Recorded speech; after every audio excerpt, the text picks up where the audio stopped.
आप बहुत परेशान दिख रहे हैं, कोई खास बात? हाँ, वही लड़की जिसको हमने रोड से उठाकर यहाँ गेस्ट हाउस में लेकर आए थे। वो तो चली गई अपने घर, फिर उसके बारे में क्या सोच रहे हैं? वो चली तो गई, पर उसको लग रहा है कि उसके हालत के लिए मैं जिम्मेदार हूँ। बार बार मुझे ही कसूरवार ठहरा रही थी। सर, मेरी सलाह मानिए, इस टॉपिक को यहीं पर छोड़ दीजिए, क्योंकि बाहर रात रात भर नशे की हालत में पार्टी करने वाली लड़कियों की कोई कमी नहीं है इस शहर में।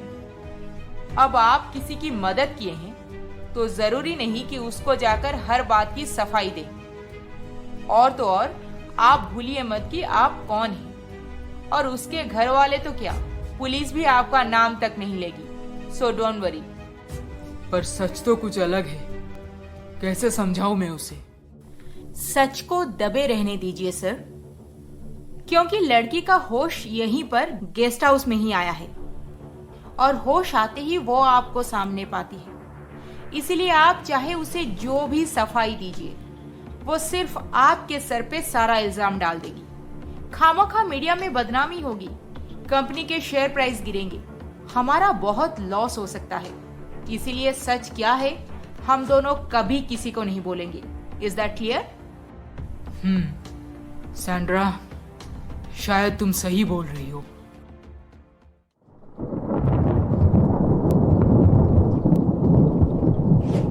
दिमाग खराब हो गया है तुम्हारा?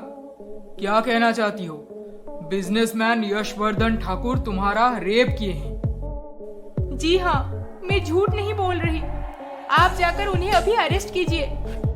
तुम्हें पता है उनके आगे पीछे मॉडल्स, हीरोइंस घूमती रहती हैं। वो तुम जैसी एक मामूली लड़की के साथ ऐसा क्यों करेंगे?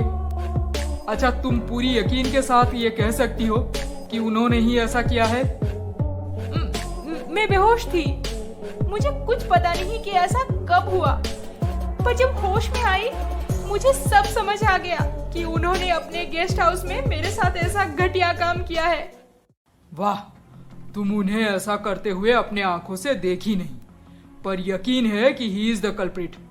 ऊपर से तुम उनके गेस्ट हाउस में पहुंची कैसे, वो भी तुम्हें पता नहीं। देखो, पैसों के लिए जरूर उन्हें फंसाना चाहती हो, इसीलिए ये सब ड्रामे कर रही हो। इंस्पेक्टर सर, आप ऐसे मत बोलिए, मेरी बेटी ऐसी नहीं है, वो सच बोल रही है। आपकी बेटी की दिमागी हालत ठीक नहीं है, इसके बातों पे आकर हम यशवर्धन ठाकुर को अरेस्ट करने जाएंगे? अरे आप मुझे छोड़ दीजिए, पुलिस कमिश्नर भी ऐसा नहीं कर सकते। चलिए चलिए, आपकी दाल यहाँ पे नहीं गलने वाली, बहुत देख लिया नाटक। सयानी और उसके पापा निराश होकर घर वापस लौट आते हैं।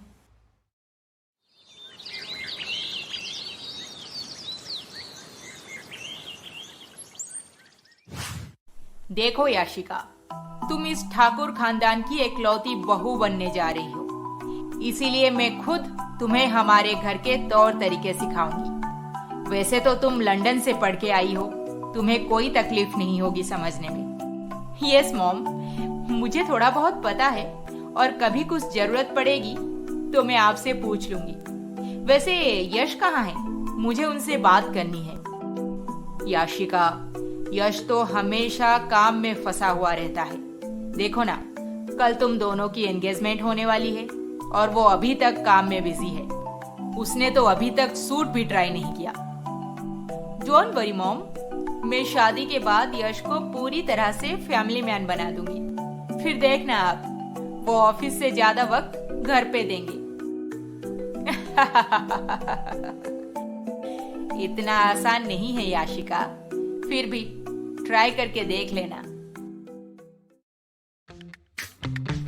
यशवर्धन ठाकुर की सगाई किसी एक रईस बिजनेसमैन की बेटी याशिका के साथ हो जाती है, और उधर सयानी उस रात घटी हादसे को लेकर परेशान। आखिर इतने बड़े आदमी के गेस्ट हाउस तक वो पहुंची कैसे?